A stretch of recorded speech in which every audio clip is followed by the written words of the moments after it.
You're listening to The Kylo Show, the podcast where we talk about how to keep your love on no matter what and why whole healthy families are going to save the world. And it starts right now.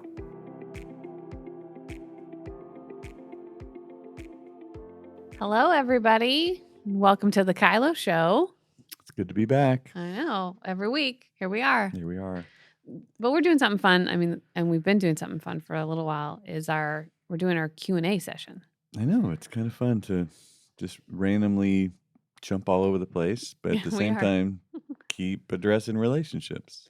Yeah, so we have a bunch of questions that have come in from all different, series that we've been doing. So they're all over the board. But like you said, same vein. It's this keep your love on stuff that we've got going on here. I know. That's such a good book you wrote. I'm telling you, I got a little...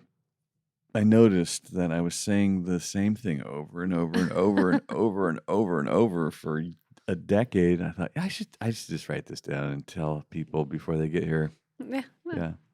Or start doing groups. Like, okay, I'm going to say the same thing to this group. I'm going to say the same thing to this group. But yeah, it is challenging to feel like you're a lot like everyone else. Because we like to think we're so unique. Like our situation is especially challenging and or hopeless. Mm-hmm. And it's like, no, it's actually not. You're struggling like a whole bunch of other people, and your adjustments towards success would be like a whole lot of other people. Clearly, there are some really tough situations that I don't know how to work out. But the bulk of them are not that big of adjustments. It's usually tons of fear and tons of hurt, and not knowing what to do with it, and where not to knowing, start, and how to just feeling respond. like you're paralyzed or so confused and overwhelmed. Yeah. But it's generally a few steps getting back to the the 5 keys. If you can get back to powerful, then it starts to open up right there. Yeah. I was talking to somebody this morning about the practice and him feeling like he wasn't not very good at it yet. Mm-hmm. And I said, well, it's a lot about exposure and it's a lot about practice. Mm-hmm. So those two things you keep doing and it grows. And so that's the same thought I have around all the 5 principles we have and all the questions that come in. Is it feels like it's just keep exposing yourself to the material, keep challenging yourself to practice, keep going after hard conversations and a community that's searching for health. So all good stuff. Yeah, it's like my golf game. Both times I played golf, I was terrible. I don't know when you've ever played golf, but I can think of. Yeah, I'm terrible at golf. I played it twice. And it's kind of like that. People say, I tried it. It doesn't work. I'm like, no, you tried it. You're not very good at it. Yeah. Keep trying. Well, that's what I love the brave souls that are giving questions. Yes. Thank you for that. We do love that. So I think that's the practice of, submitting a question. We're trying to help you. We want to help you. So that we have so many questions. That's why we're doing the whole show on questions. Towards the end of our first year. I know. We're kind of coming up on it here pretty soon. We're it's like exciting. Almost to a year. And I don't know, we got 300,000-400,000 downloads so far. It's going pretty good. It is. All right, you ready for this first question? Mm-hmm. Okay. First one comes to us from Sarah. Hi, Danny and Brittany. I'm wondering, what do I do if I feel like if I tell someone like my husband what I feel and what I need, that those things are too much, like too high maintenance? And what if they are too high maintenance? Well, I don't know what the things are that she's looking for. I do wonder sometimes if people understand the difference between what they need and what they want. And I feel like I can blend those a little bit. You feel like you're pretty good at it. Yeah. I think I need the house clean. I think I need the living room clean. I think I need. Gotcha. But really, what those are wants for me. But the core need that I have is I need to feel respected in my value for cleanliness or structure or that we are doing this together as a family, cleaning up after ourselves. And that's how I would, kind of reframe that is I would say, I need to feel your partnership. Yeah. In this, that, and the other thing. And so going after partnership is a need. Like we're in this together. I didn't get married to stay alone. Yeah. I want to feel your strength. I say that a lot. Like I need to feel your strength in this area.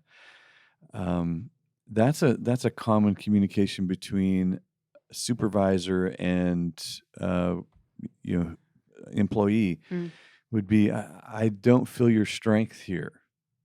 I need to. Mm-hmm. And instead of you're doing a bad job or I need you to X, Y, and Z, I think the blend happens when people start saying, I need you to do. As soon as you say anything that infers, I need you to do, the other person hears, I want control of you. Sure. And that's where I think people throw up their arms and say, you're too high maintenance. Mm-hmm. You're never going to be happy. You're unpleasable. All those things. All that. So, but I like I can blend that. That's a good catch. It's a definite blend, and it does feel easy to do when I'm overwhelmed. When there's a need that's not being fulfilled, and I don't know fully how to communicate it. It just comes out in wants that feels like demands, which everyone's running away from. Right. The crazy lady's on her broom. Oh, she's upset. she is.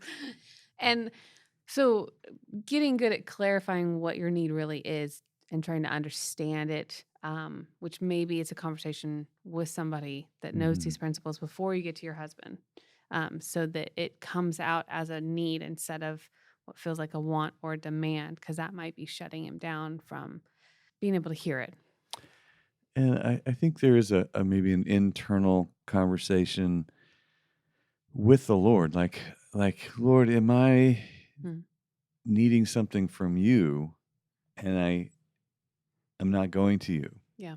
I need to feel valuable. Mm-hmm. I need to feel whole. I need to feel loved. Now, I need to feel loved from my spouse. I do. I need to feel connected. I need to feel valued. But there's a deeper level of that if I don't get that met, my poor spouse has no prayer of satisfying what only the Lord can. But there are two sets of needs there. There is the marital covenant love that I need to feel, the connection, the joy, the unity, that I do need that. But at an identity level, at a wholeness, complete shalom level, that's I got to go get that from the Lord. Otherwise, I'm coming to my spouse. I have a big hole in my bucket, and I'm saying, "You're not pouring enough in here." Yeah. She's like, "Oh, wait a minute. Look at that bucket has no bottom in it." You're like, yeah, that's why I'm exhausted over here. So there is a bit of feedback from your spouse that you got to be listening for, which is, I feel exhausted trying to meet this need that you keep bringing to me. Will you please go back to the Lord and find what you're looking for so that I have a chance of getting some credit for what I am doing over here, because I feel committed to this. I see it. I want you to feel loved. I want you to feel happy. I want you to feel those things, but I'm not in charge of your happy, and I'm not in charge of your peace or your hope. Yeah. I'm not in charge of that. These are hard conversations to have. They are so worth it though. Yeah. And so some people just go to the Lord, like, I'm just going to take it to the Lord and not share my need. Yeah. That's one And method. that's bad. That's Don't do that's that not either. helpful. Yeah. And the other one is I'm only going to go to my spouse and treat them like the Lord and never actually go to God. That's bad too. So Mhm. there is a healthy sharing of how I get my needs met. Yeah, that's great. Well, good question, Sarah. And all right, well, the next question we have comes from JB. So the context today, I understand, is relationships and marriage. I'm wondering if I can go beyond that a little bit and talk about general relationships. I have a friend, a male friend, who we were becoming pretty good friends, and then I discovered this man is pathologically unwilling or unable to keep his commitments. And he's since developed quite a reputation within our metron, this community that we revolve in.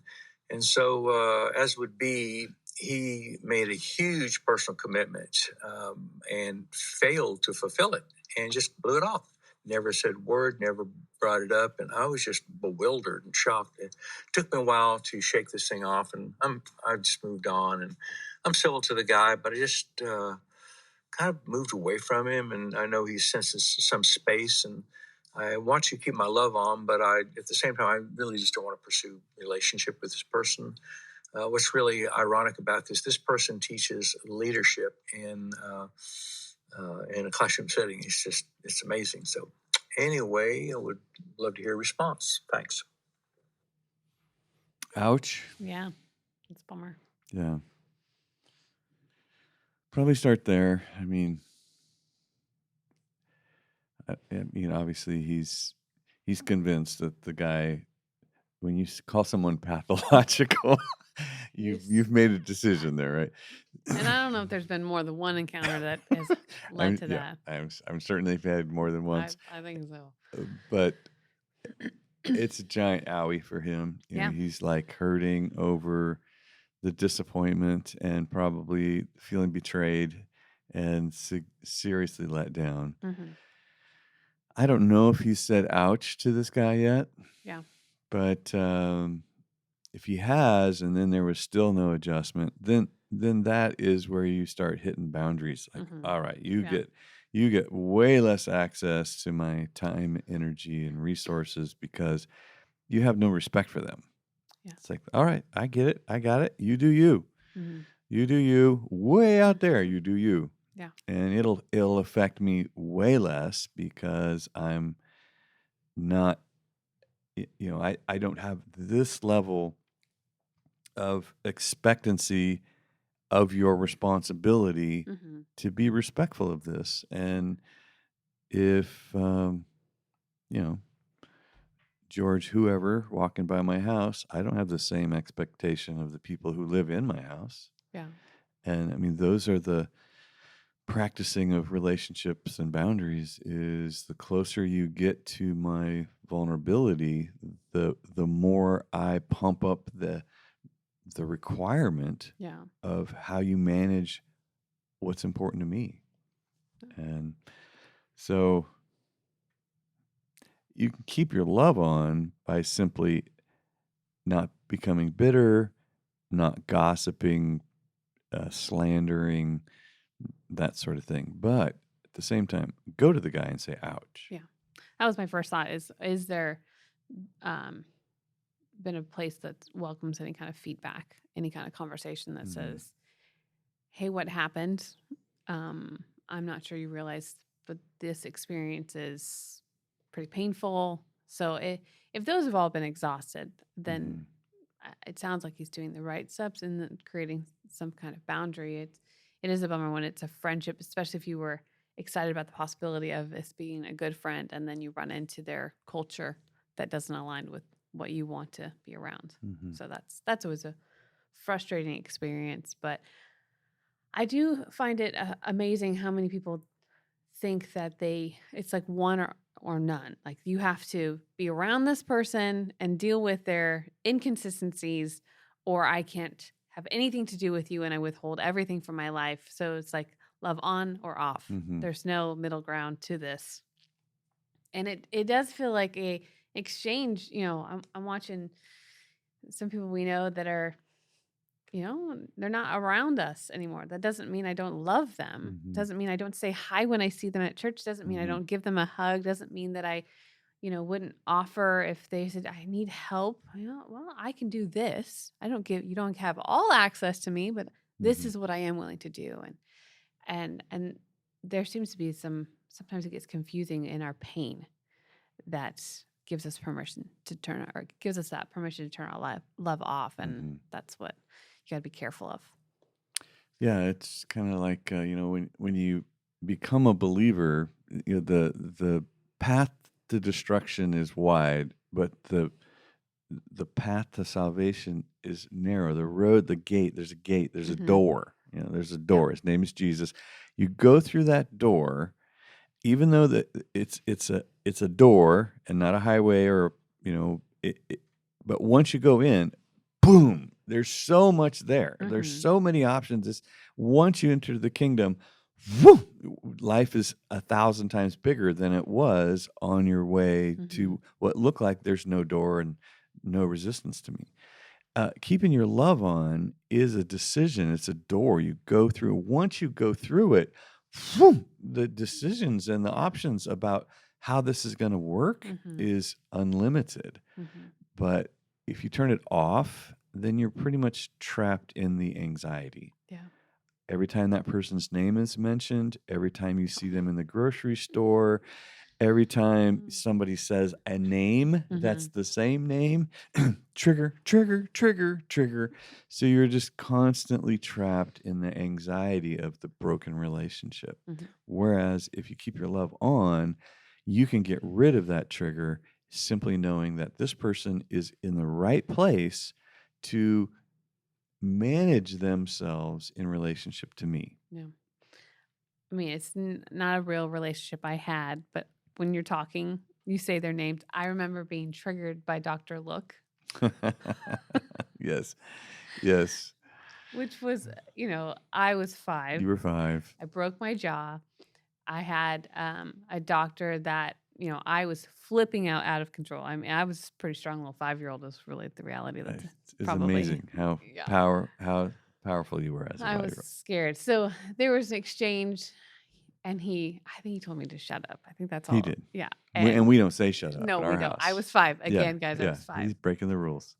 But until I was in my teens, when we would come down from Weaverville and pass his office, I would just be so mad. Still. Yeah, Yeah. I have forgiven the man, and I Great. love. But I just think it's so funny that you make this decision because you've been wronged, or he's a doctor, you shouldn't treat me like. You come up with all these reasons why there's justification to your action, and so this punishment of this relationship you live in. I mean, every time we drove past it, I couldn't not think about it. Yeah. I couldn't not be angry at him. I couldn't not say something out the window towards the general direction of his Yes. office. Yes, I was often in the car with you when Yeah. you did that. Yes, I remember.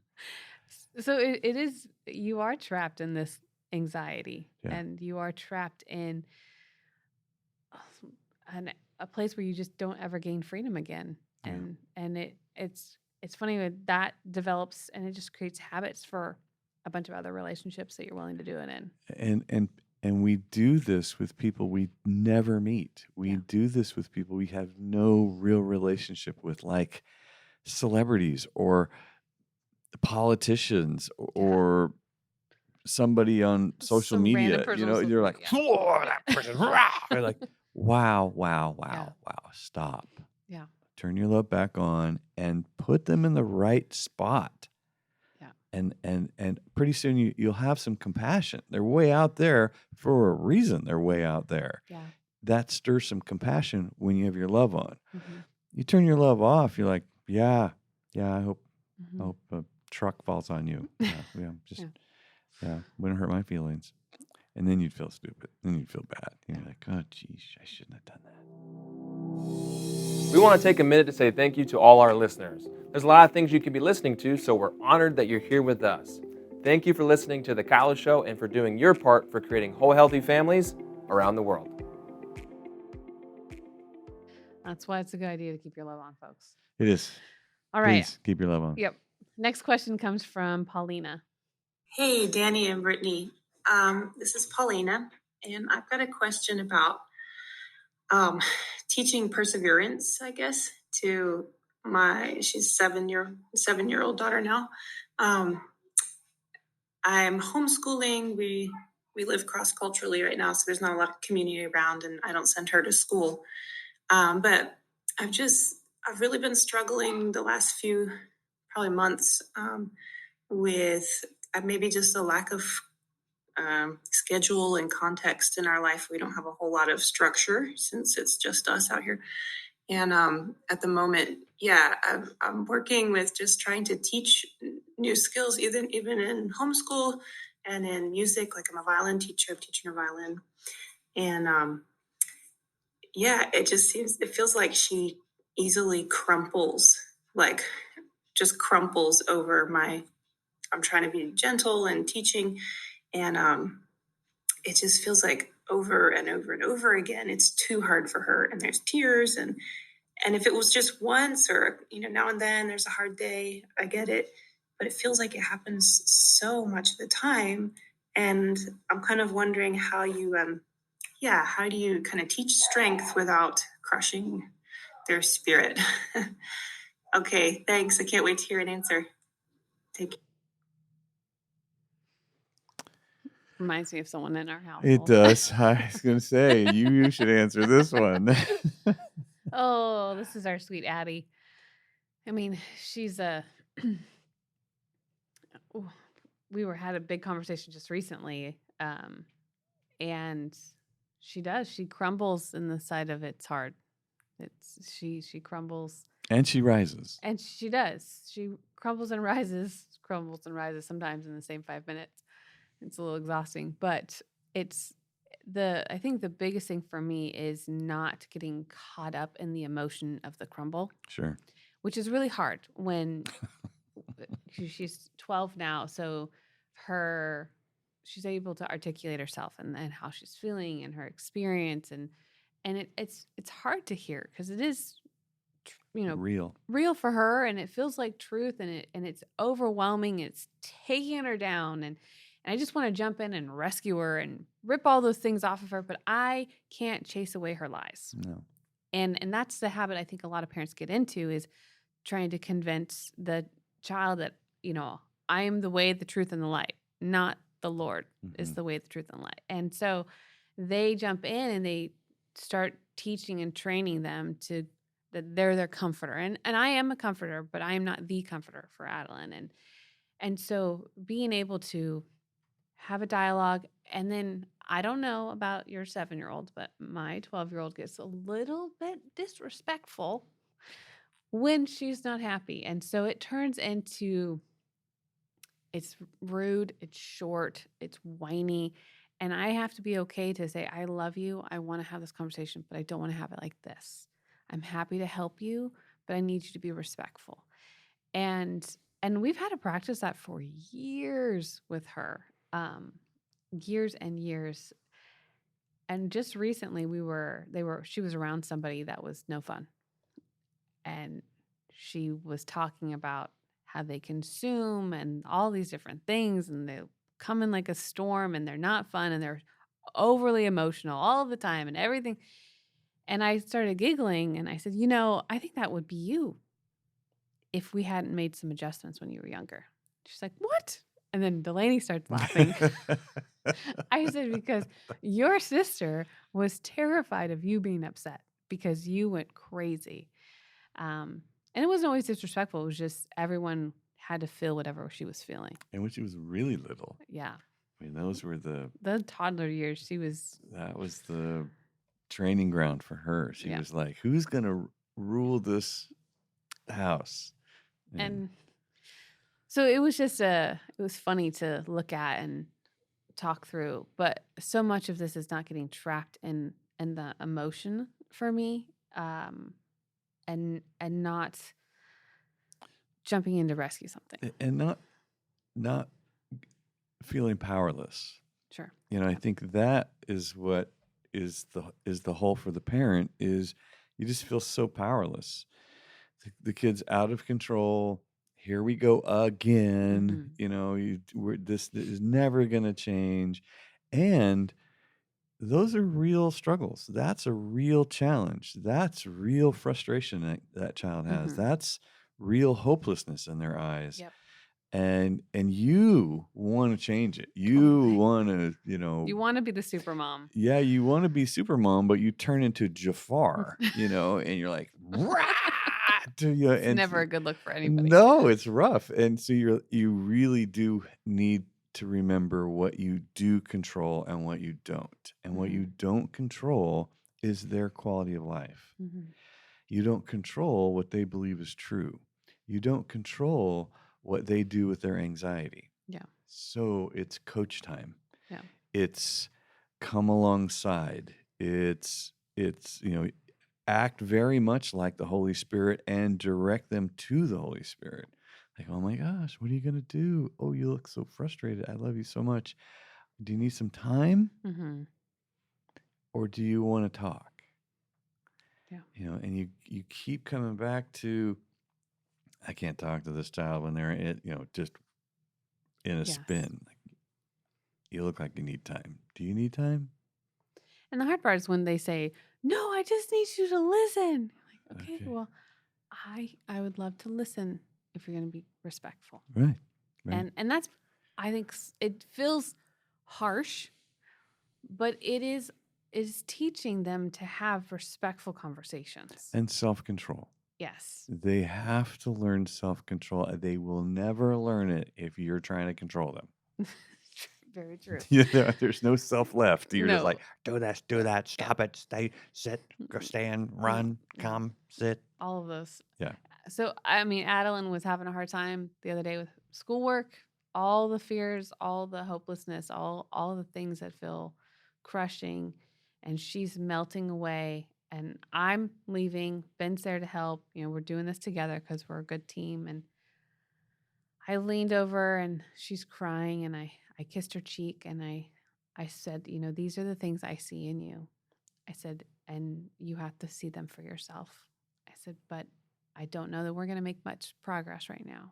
So why don't you take a minute, go wipe your face, go outside if you need to, and we'll try again. We're not going anywhere. We're here to help.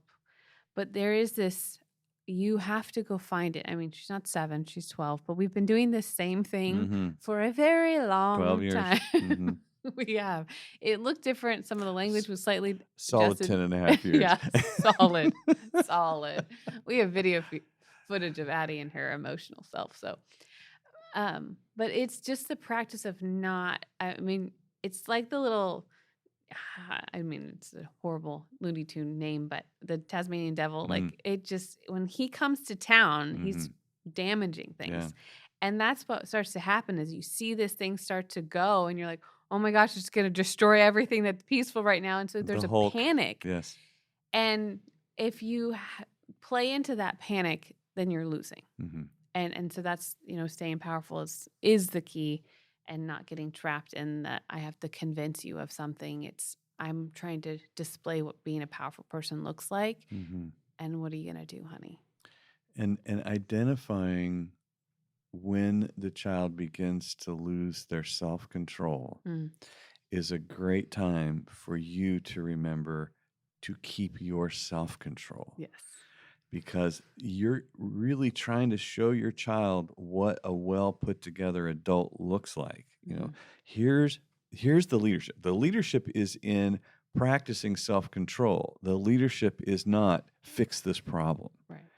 And if you can, there's a scripture that tells parents, I'm trying to remember where it is. It might be Corinthians or Ephesians, but it says, fathers, do not exasperate your children, which literally means do not push your children past their ability to control themselves. And that moment right there, if you can capture that and stop yourself from their journey out of self-control by staying in control, you'll set up a completely different context for them to have to figure themselves out. Yeah. And that's a fun dance to learn. Yep. Especially with a child that's so emotional for you and at the things that don't make any sense. Mm-hmm. The pencil tip broke. Mm-hmm. Oh, no. I watch you guys do it though. You and Ben both are just experts at stopping at that line. Like, oh, there they go. There they go. Come back. I'm not going with you. Come back. Oh, it does happen. They're all different. They all have different ways of. That's children, right? They're all different. Yeah. So Variety pack. Mm-hmm. Well, I guess that's stay powerful, Paulina. That's what I'd be encouraging you to do. And Yeah, do the 5 keys. You know, the Kylo keys. Keep that in front of you, because if you lose those, it doesn't matter what relationship it is, but it goes really fast with little ones. yeah, it's very true. All right, our next question that we have comes to us from Rowan. What if one spouse has had several addictions for 13 years of marriage, does not respond to requests for changing things? What would you recommend? I've read Keep Your Love On twice, led studies on it, and just feeling pretty discouraged. My current strategy is just to keep walking with Jesus and finding my own contentment in Him, which is good, that it's helped me do that. There we go. Yeah. Well, I have no way of knowing really what exactly all the level of things, confrontation and truth telling has happened in this relationship, but you're doing this and you're doing that, and you're making this mess and you're doing that, and you said you wouldn't do this, and you know, all those conversations don't help, because they already feel stupid, guilty, ashamed. Generally, sometimes they don't, but underneath they do. They know they're messing things up. It's more, I feel disconnected. I feel alone. I feel betrayed. I feel hurt. I feel unloved. I feel hopeless. You know, so I need to feel loved, connected, hope, your repentance. I need that. Yeah. And then when they say, one way or another, they say, too bad, so sad, then you have to say, here's what I'm going to do. Yeah. Because standing next to you continuing to introduce this to our relationship is too overwhelming for me. And here's what I'm going to do with me. I don't know what you're going to do with you, but here's what I'm going to do with me. And that's scary. Yeah. And that is, you know, it's so scary that a lot of people's significant other relationships go, whoa, you can't do that. Whoa, hey. And it isn't until they get involved and they stand in there with that person that they say, oh, okay, now I understand what you're doing, because now I am hurting. Yeah. Now I am scared. Now I am overwhelmed by that person's life. Like, right. And it's not a reaction. It's a responsible step. It's a commitment to the relationship, knowing that if I stay in this part, I'm going to lose all hope. So let me stand over here while you continue to do that, so I can think, so I can get counsel, so I can start to heal. And if you continue doing this crazy abusive behavior, I'll tell you now what I'm going to do with that. And it is an exercise of boundaries, where this person who is, you know, when the prodigal son says to the father, in essence, I wish you were dead so I could have the money that's coming to me. And the father gives it to him. Mm-hmm. He actually says, go. Take your destruction as far away from this home as you can go. He didn't disown the son. Mm-hmm. He just sent him. Here you go. Boom, there he goes. And then he just longed for him to return. There was just a longing.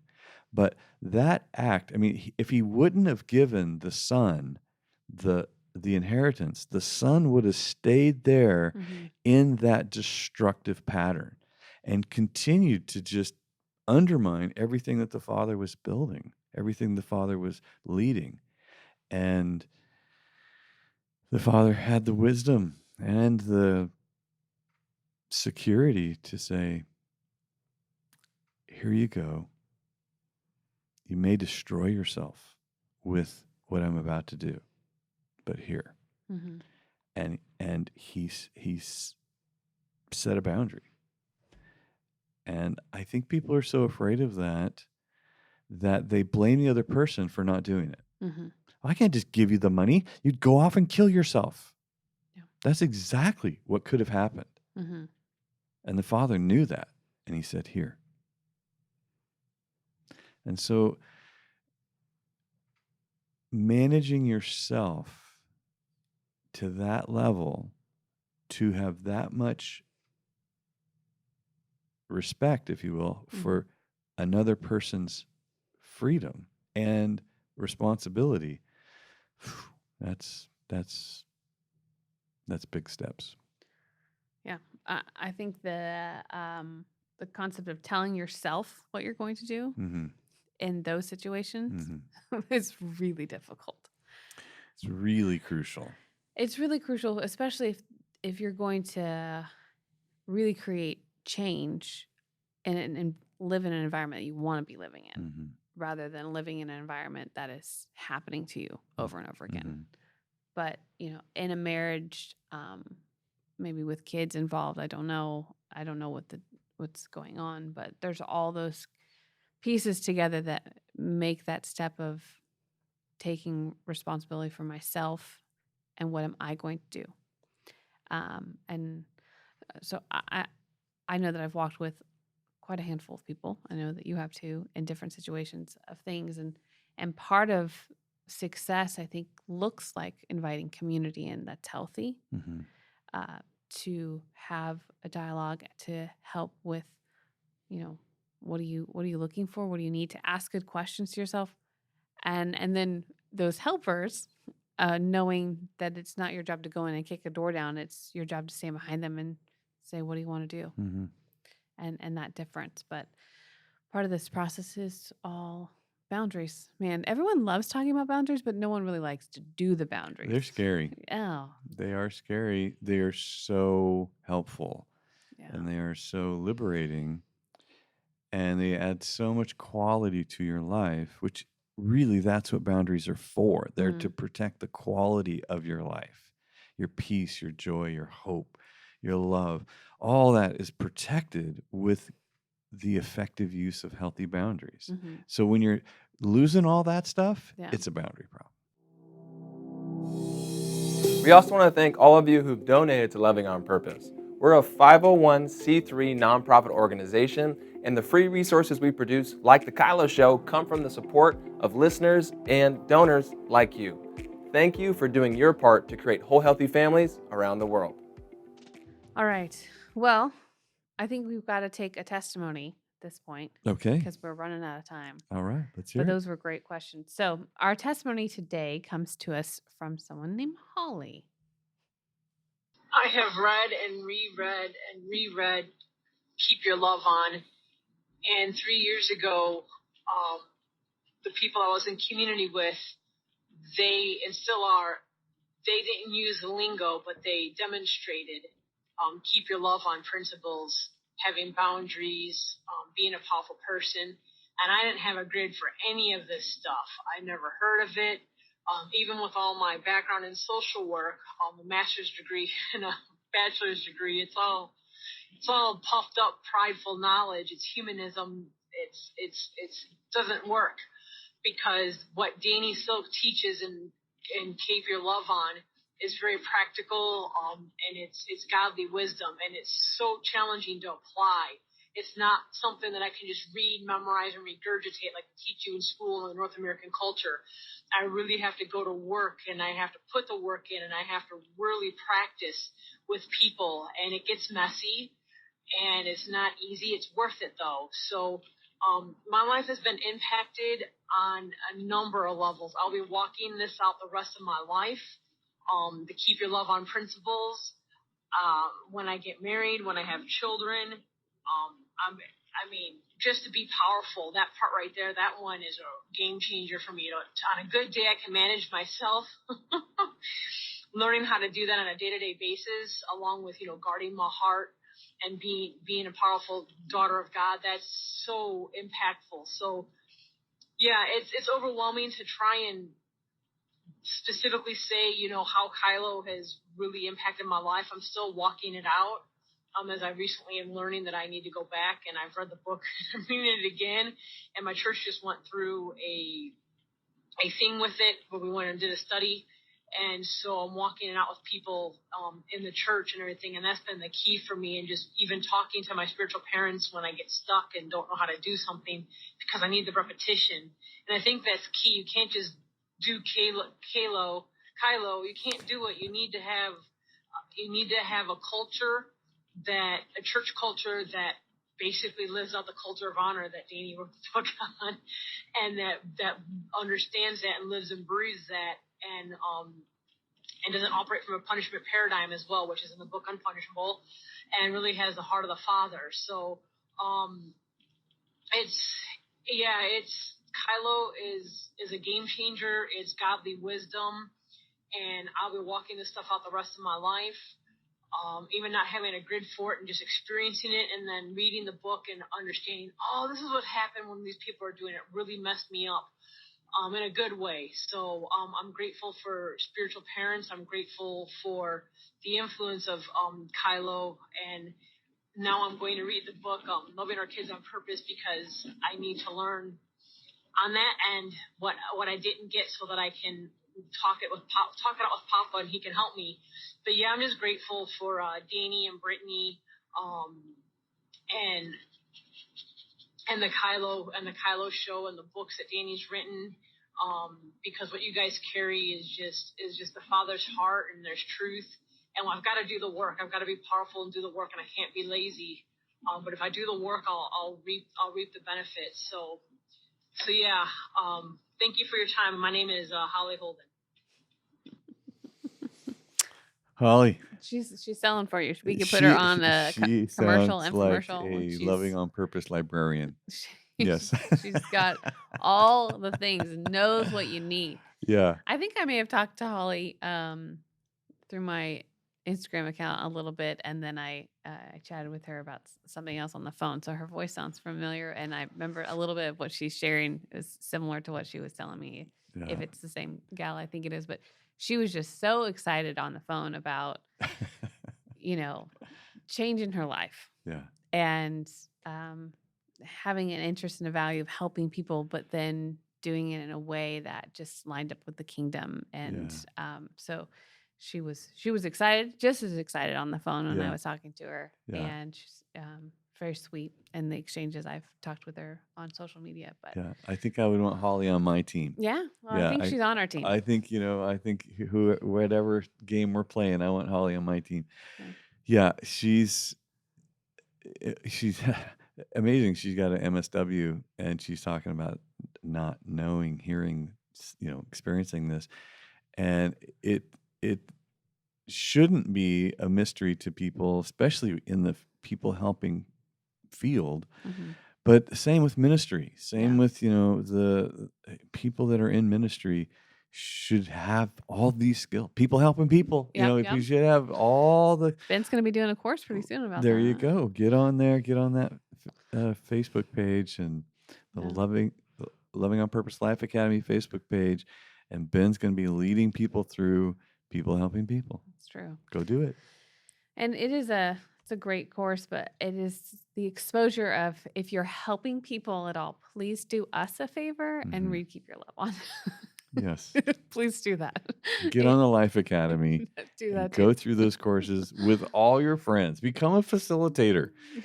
Get in contact with Ben Serpel and become a facilitator for our Life Academy and help everybody you know, because this is how we get a family life revival going, Mhm. is we help as many people become whole and healthy so they can go on to have whole, healthy families that are going to save the world. That's what I we love. got it in there right at the end. Right at the There end. you Good go. job. All right. Well, thank you so much for joining us for the Kylo Show. We'll see you next time. Thanks for listening. Never miss an episode of The Kylo Show by subscribing to Apple Podcasts, Spotify, or watch us on the Loving on Purpose YouTube channel. Don't forget to submit your questions and testimonies to thekyloshow.com. The Kylo Show is produced by Ali Armerding, co-produced by Ashley Beck and Anna Hill, sound engineered and edited by Taylor Silk, and show promoter Christian Zamora. Don't forget, whole healthy families, gonna save the world.